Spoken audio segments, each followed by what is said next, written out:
ஆண்டவராகிய இயேசு கிறிஸ்துவின் நாமத்தில் வாழ்த்துக்கள். இந்த நாளிலும் ரோமர் 13வது அதிகாரம் முதல் 7 வசனங்களை மாத்திரம் நாம் தியானிக்க போகிறோம். இந்த அதிகாரத்தில் பவுல் அப்போஸ்தலன் முழு அதிகாரத்திலும் 3 பகுதிகளிலே செய்தியை அவர் கொடுத்திருக்கிறதை நாம் பார்க்க முடியும்.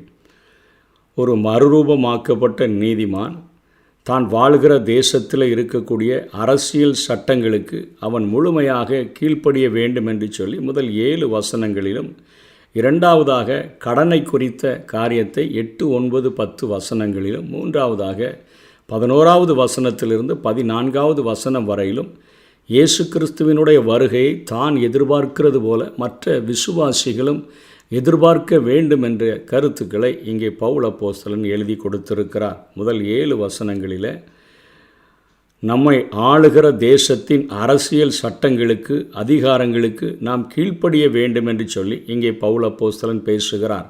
உலக மக்கள் அரசாங்க அதிகாரங்களை பணத்தினால, செல்வாக்கினால, ஆள்பலத்தினால அவர்கள் அதை மீறக்கூடியவர்களாக காணப்படுகிறார்கள். ஆனால் தேவன் நாம் இப்படிப்பட்ட பணத்தை கொண்டோ, செல்வாக்கை கொண்டோ, ஆள்பலத்தை கொண்டோ நாம் அதை மீறினோம் என்று சொன்னால் தேவன் கணக்கு கேட்பார். கலகக்காரர்களாக நாம் மாறிவிடுவோம் என்கிறதை உணர்த்தும்படியாக மறுரூபமாக்கப்பட்ட நீதிமான் வாழுகிற தேசத்திலே அரசியல் சட்டங்களுக்கு முழுமையாக கீழ்ப்படிய வேண்டும் என்று சொல்லி பவுல் அப்போஸ்தலன் போதிக்கிறதை பார்க்கிறோம். இவ்வேத பகுதியில் பவுல் அதிகாரங்களை பற்றி தெளிவாக பேசுகிறார். தேவன் 2 நிலைகளில் தமது அதிகாரங்களை செயல்படுத்துகிறார். தாம் நேரடியாகவே ஆண்டவர் அதிகாரங்களை செயல்படுத்துகிறார். 2வது, பிறரை கருவியாக கொண்டும் ஆண்டவர் செயல்படுத்துகிறார். நிறைய நேரங்களில் மக்களுடைய அக்கிரமங்கள், துன்பங்கள் பெருகும் பொழுது தேவன் இருக்கிறார் என்பதை காட்டும் வண்ணமாக நிறைய நேரங்களில் ஆளக்கூடியவர்களுக்கு சொல்லிட்டு பூமி அதிர்ச்சியையோ அல்லது இயற்கை சீற்றங்களையோ அழிவுகளையோ ஆண்டவர் உண்டு பண்ணுவதில்லை. ஆண்டவரே நேரடியாக இந்த காரியங்களை செய்யக்கூடியவராக இருக்கிறார். சில மற்ற காரியங்களை பிற அதிகாரிகளை கருவிகளாக கொண்டு ஆண்டவர் செயலாற்றக்கூடியவராக இருக்கிறார். தனிப்பட்ட வாழ்க்கையில் பழி வாங்காது சகித்து தீமைக்கு நன்மை செய்ய கடமைப்பட்ட கிறிஸ்தவனை பற்றி 12வது அதிகார இறுதியில் பேசிய பவுல் அப்போஸ்தலன் இந்த அதிகார தொடக்கத்தில் சமூக வாழ்க்கையில் அரசாங்க அதிகாரிகளுக்கு கீழ்ப்படிந்து நடக்க போதிக்கிறதை நாம் பார்க்கிறோம். பவுல் இந்த காரியங்களை எழுதிய காலமானது ரோமாவில், அந்த ரோமாபுரியில் நீரோவினுடைய ஆட்சியானது நடந்து கொண்டிருந்த காலம். ரோமரின் கடின அதிகாரத்தினுடைய பின்னணியிலும் கர்த்தரினுடைய அனுமதிப்பு, அதாவது கர்த்தர்தான் அனுமதித்திருக்கிறார் என்கிற காரியத்தை தெளிவுபடுத்தி இங்கே பவுல் அப்போஸ்தலன் எழுதுகிறார். கொடிய ஒரு ஆட்சியாக இருந்தாலும் கூட கர்த்தருடைய அனுமதி இல்லாமல் எந்த ஒரு மனிதனுக்கும் இந்த அதிகாரம் கிடைக்கவில்லை என்று சொல்லியே பேசுகிறார். எந்த மனுஷனும் மேலான அதிகாரம் உள்ளவர்களுக்கு கீழ்ப்படிய கடவன். ஏனென்றால் தேவனாலே அன்றி ஒரு அதிகாரமும் இல்லை, உண்டாயிருக்கிற அதிகாரங்கள் தேவனாலே நியமிக்கப்பட்டிருக்கிறது என்று தொடங்குகிறார். அதாவது எந்த மனுஷனும் உச்ச அதிகாரமுடைய தேவனிடத்தில் இருந்துதான் அதிகாரத்தை பெற்றிருக்கிறார்கள். தேவனாலே தான் அந்த அதிகாரங்கள் கொடுக்கப்படுகிறது என்று சொல்லி பவுல் அப்போஸ்தலன் பேசுகிறதை நாம் பார்க்கிறோம். ஆதலால் அதிகாரத்துக்கு எதிர்த்து நிற்கிறவன் தேவனுடைய நியமத்திற்கு எதிர்த்து நிற்கிறான். தேவன் நியமித்த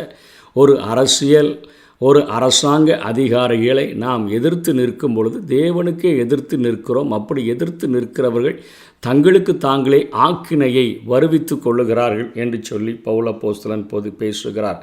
பொதுமக்கள் அதிகாரத்திற்கு அவர்கள் எதிர்த்து நிற்கிறார்கள் என்று சொன்னால் தேவனுடைய நியமத்திற்கு அவர்கள் எதிர்த்து நிற்கிறார்கள்.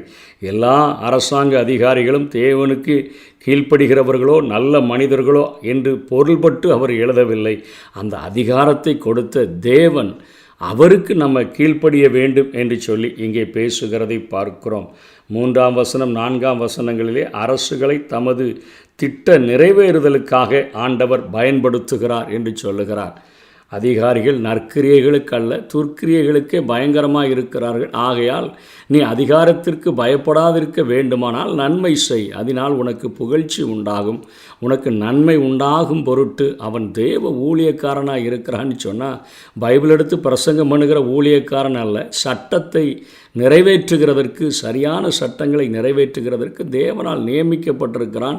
ஆனால் அவன் சில நேரங்களில் நற்கிரியைகளுக்கல்ல துர்க்கிரியைகளை செய்யக்கூடியவனாக இருக்கிறான்.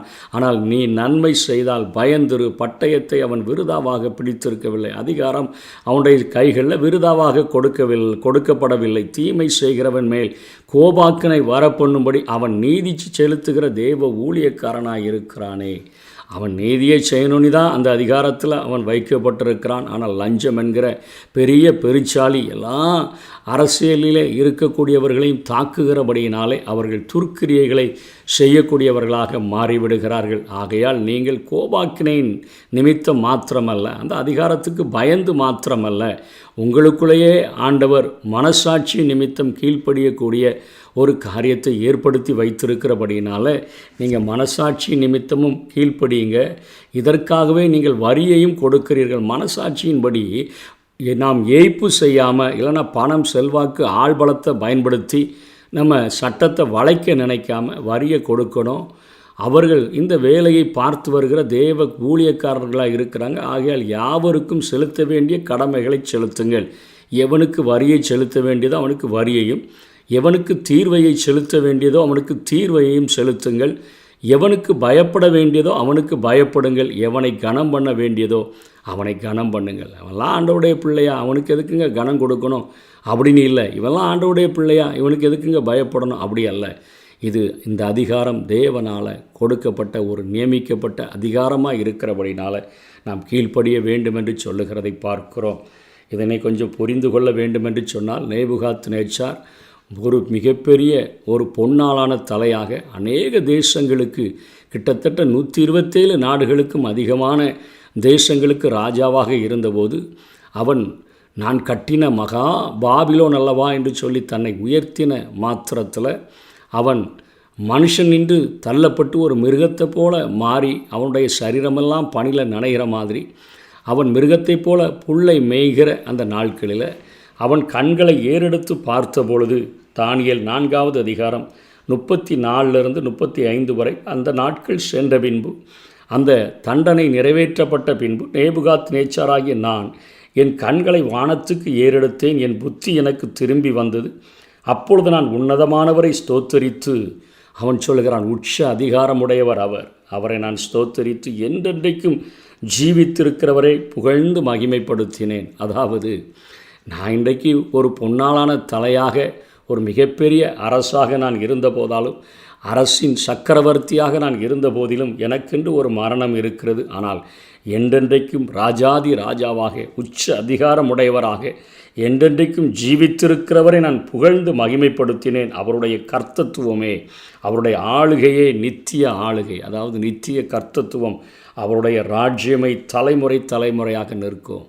அவர் தலைமுறை தலைமுறையாக ஆட்சி செய்யக்கூடியவர். பூமியின் குடிகள் எல்லாம் ஒன்றுமில்லை என்று எண்ணப்படுகிறார்கள். அவர் தமது சித்தத்தின்படியே வானத்தின் சேனையையும் பூமியின் குடிகளையும் நடத்துகிறார்.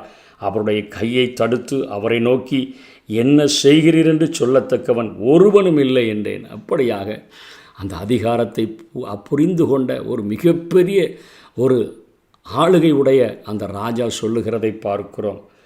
தங்களுடைய அரசாங்கத்திற்கு கீழ்ப்படிதல் என்பது கிறிஸ்தவர்களுடைய கடமை என்பதை இங்கே பவுல் அப்போஸ்தலன் ஆணித்தரமாக சொல்லுகிறார். ஏனெனில் தேவன் அதை ஏற்படுத்தி இருக்கிறார். வசனம் 2:5-7 பார்க்கிறோம். அதிகாரத்துக்கு எதிர்த்து நிற்கிறவன் தேவனுடைய நியமத்துக்கு எதிர்த்து நிற்கிறான் என்று சொல்லுகிறார். பயப்பட்டு கீழ்ப்படிய வேண்டியதில்லை, மனசாட்சி நிமித்தம் கீழ்ப்படிய வேண்டும் என்று சொல்லுகிறார். எவனுக்கு வரி செலுத்தணுமோ, எவனுக்கு தீர்வையை செலுத்தணுமோ அவர்களுக்கு செலுத்த வேண்டும் என்று சொல்லுகிறதை பார்க்கிறோம். பாவத்துக்கு தண்டனையாக சில ஆட்சியாளர்களை அதிகாரம் பெறும்படியாகவும் ஆண்டவர் செய்யக்கூடியவராக இருக்கிறார்.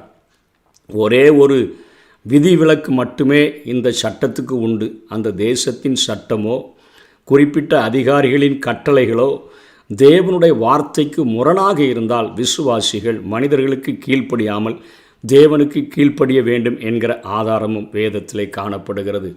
அப்போஸ்தலரில் 4வது அதிகாரம் 18வது வசனத்திலிருந்து 20வது வசனம் வரையிலும் அவர்களை அழைத்து, அதாவது அப்போஸ்தலர்களை அழைத்து இயேசுவின் நாமத்தை குறித்து எவ்வளவும் பேசவும் போதிக்கவும் கூடாதென்று அவர்களுக்கு கட்டளையிட்டார்கள். பேதுருவும் யோவானும் அவர்களுக்கு பிரதியுத்தரமாக, தேவனுக்கு செவி கொடுக்கிறதை பார்க்கிலும் உங்களுக்கு செவி கொடுக்கிறது தேவனுக்கு முன்பாக நியாயமாக இருக்குமோ நீங்களே நிதானித்து பாருங்கள். நாங்கள் கண்டவைகளையும் கேட்டவைகளையும் பேசாமல் இருக்கக்கூடாதே என்றார்கள் என்று பார்க்கிறோம். தேவன் உச்ச அதிகாரமுடையவரை, இயேசு கிறிஸ்துவை, வானத்திலும் பூமியிலும் சகல அதிகாரமும் எனக்கு கொடுக்கப்பட்டிருக்கிறது என்று சொல்லுகிறவரை கண்டிருக்கிறோம். அவருடைய மகத்துவங்களை பார்த்திருக்கிறோம், கேட்டிருக்கிறோம்.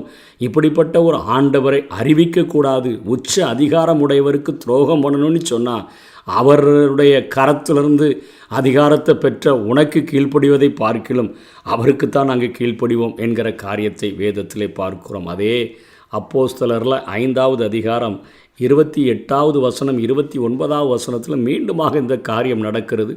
நீங்கள் அந்த நாமத்தை குறித்து போதகம் பண்ணக்கூடாது என்று நாங்கள் உங்களுக்கு உறுதியாய் கட்டளையிடவில்லையா? அப்படி இருந்தும் இதோ எருசலேமை உங்கள் போதகத்தினாலே நிரப்பி அந்த மனுஷனுடைய இரத்த பழியை எங்கள் மேல் சுமத்த வேண்டும் என்று இருக்கிறீர்கள் என்று சொன்னான். அதற்கு பேதுரு மற்ற அப்போஸ்தலரும் மனுஷருக்கு கீழ்ப்படுகிறதை பார்க்கிலும் தேவனுக்கு கீழ்ப்படுகிறதே அவசியமாயிருக்கிறது என்று பார்க்கிறோம். ஆகவே அவர்கள் தேவ ஊழியக்காரர்களாக, அதாவது தேவனுடைய அதிகாரம் பகிர்ந்து கொடுக்கப்பட்டவர்களாக இருக்கிற அரசியல் அதிகாரிகளாக இருக்கிறபடியினால் வரி செலுத்துகிறதில் உண்மையற்று இருக்கக்கூடாது. அங்கே போடப்பட்டிருக்கிற சட்டங்கள், டிராஃபிக்கில் போடப்பட்டிருக்கிற சட்டங்கள், நம்ம சிக்னலை மீறி நடக்கிற காரியங்கள், பெல்ட் போடாமல் ஓட்டுகிற காரியங்கள், ஏமாற்றுகிறது போல ஹெல்மெட்டை தூக்கி முன்னாடி வைத்து கொண்டு செல்லுகிற காரியங்கள், எந்த ஒரு காரியத்திலையும் லஞ்சத்தை கொடுத்து நம்ம சரி பண்ணிக்கலாம், இல்லைனா மற்றவர்களுக்காக என்று சொல்லி அல்ல, மனசாட்சி நிமித்தம், பயப்பட்டு அல்ல, மனசாட்சி நிமித்தம் இந்த அரசியல் அதிகாரத்தில் இருக்கிறவர்கள், அரசாங்க அதிகாரிகளாக இருக்கிறவர்கள், எந்த உயர்ந்த அதிகாரத்தில் இருந்தாலும் அந்த சட்டமானது அவர்களை என்னை நடத்துகிறதற்காக கொடுக்கப்பட்டிருக்கிற ஒரு தேவனுடைய கட்டளையாக இருக்கிறதென்று பணிந்து கொண்டு தேவனுடைய காரியங்கள் தவிர மற்ற எந்த ஒரு காரியத்திலும் நாம் வாழுகிற தேசத்தின் சட்டங்களுக்கு கீழ்ப்படிந்து ஒரு மறுரூபமாக்கப்பட்ட நீதிமானாக மாற்றப்பட்ட கிறிஸ்தவன் வாழ வேண்டும் என்று சொல்லி இங்கே பவுலப்போஸ்தலன் போதிக்கிறார். அதை கடைபிடித்து இந்த உலகத்தில் சாட்சியாக வாழுவோம். கர்த்தர் தாமே நம்மை ஆசீர்வதிப்பாராக. ஆமென்.